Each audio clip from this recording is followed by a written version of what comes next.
What's going on, everyone? My name is Tim and this is the Warehouse Series. So today we're going to be talking about something that is equally as important when building your pallets that I talk about with corners, the cases in the part of the pallet. I hate cases on their sides, equally as important, and that is when to fill in gaps. Too many people squeezing cases in gaps that don't fit because they feel like they got to fill in that entire layer before they move on to the next one. So let's get right to it. So the first pallet I want to show you, this is actually off of my last video that I did, unedited video. That case right there, I left that gap there. That gap, I built around that gap, and I knew I had smaller cases coming up in my order. So I left it open and I stuck a case in there. As you can see right there, I just stuck that case in there to fill in that gap. I always keep mental notes of the gaps in my pallets and I come back to them at a later time. And that's also knowing your warehouse and knowing what cases are coming up. So that's just one example of skipping over a gap, building around it, and then when I get a case that finally I think is going to fit in there, it doesn't have no purpose there of building block wise. It's not making my pallet any sturdier. It's just filling in a gap. That's all this is doing. So with that being said, let's get on to the second picture. Guys, you could have gaps on your corners. This is a corner of mine. I told you I don't like slippery cases on the outside, so I got the Yahoo on the inside, and I got that Arizona tee or Arnold Palmer tee going over towards the middle of my pallet. I left the corner open. But I found a case that I think is going to work perfect for the next layer up. So I set it on that corner, as you can see right here, and I left that gap there. And I'm like, okay, well, I got more cases that are probably going to fit there. And I did just that. And unfortunately, I did not take a picture of that, but I did find a case to fit there. It was actually a little bit higher than the Yahoo. And then I was able to stick that brown case exactly where I wanted. So sometimes you can leave gaps on your corners and come back to it at a later time. I just build around these gaps. All right, so before I get to the next picture, if you guys could subscribe to the channel, I'd really appreciate it. Share my content with other coworkers, and hopefully I can help them out as well. Discord link is in the description below. All right, so this picture right here is actually a picture from my trainee. I was doing this with my trainee, and at the time we were getting all bigger cases, and we had this gap in the middle where you see the two arrows at. And I told him, don't worry about it. We're going to leave those gaps there, and we'll come back to them at a later time. I'm taking a mental note of about the size of those two gaps that we need to fill in, and we're going to come back at a later time. Because I know at the part of the warehouse that we were in, we have all bigger cases, but I know there are smaller cases coming up at a later time. So we skipped around this, we built around this, and it was up against the jack. So we did have to drop the jack and pull the jack out. But once we got to that, where we started getting cases, we put two cases on our battery on top of our jack, where our tray's at. I said, stick that case there. That's the first case that we need to go in that gap down at the bottom. And then when we got a case later, I said, there's our second case. Now we could drop we don't want to drop the jack at two separate times. So now we got our two cases. Let's drop the jack. Let's pull it forward. And that's what we did. We put two cases in there on their sides. But what did I say? When I put cases on their sides, especially if they're lower in the pallet like these are, you can come in, you can take those cases and you can slide them out. We have no pressure on these cases with the Gatorade and with the water. It's bridged over. There is zero pressure going on these two cases. It's just a matter of filling in a gap.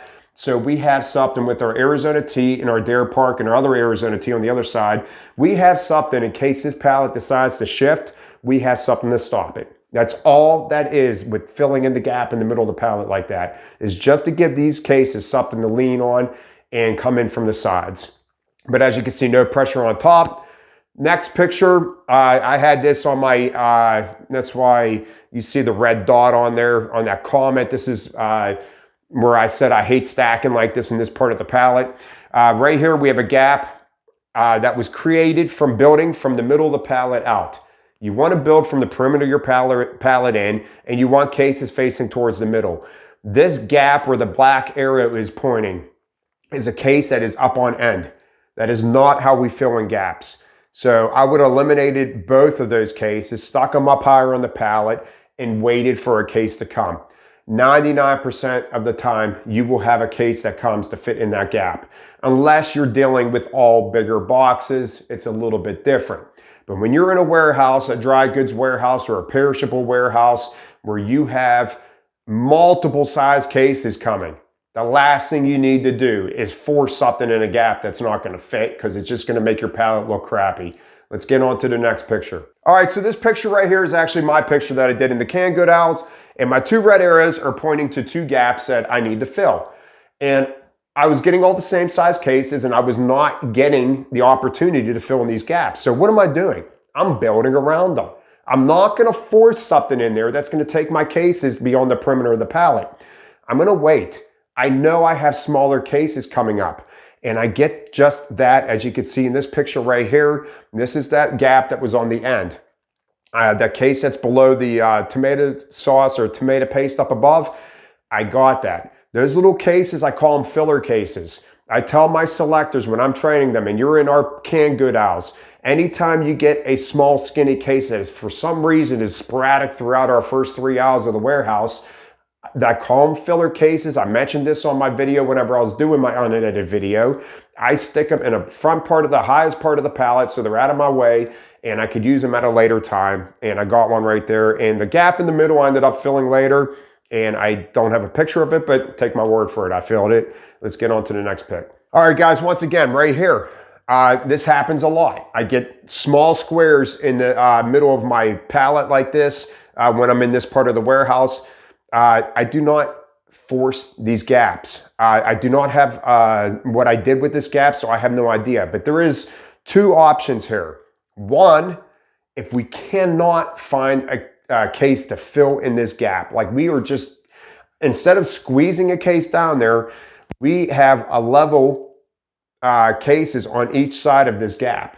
So if we need to, we could put a big long case running the length of the pallet right over this gap.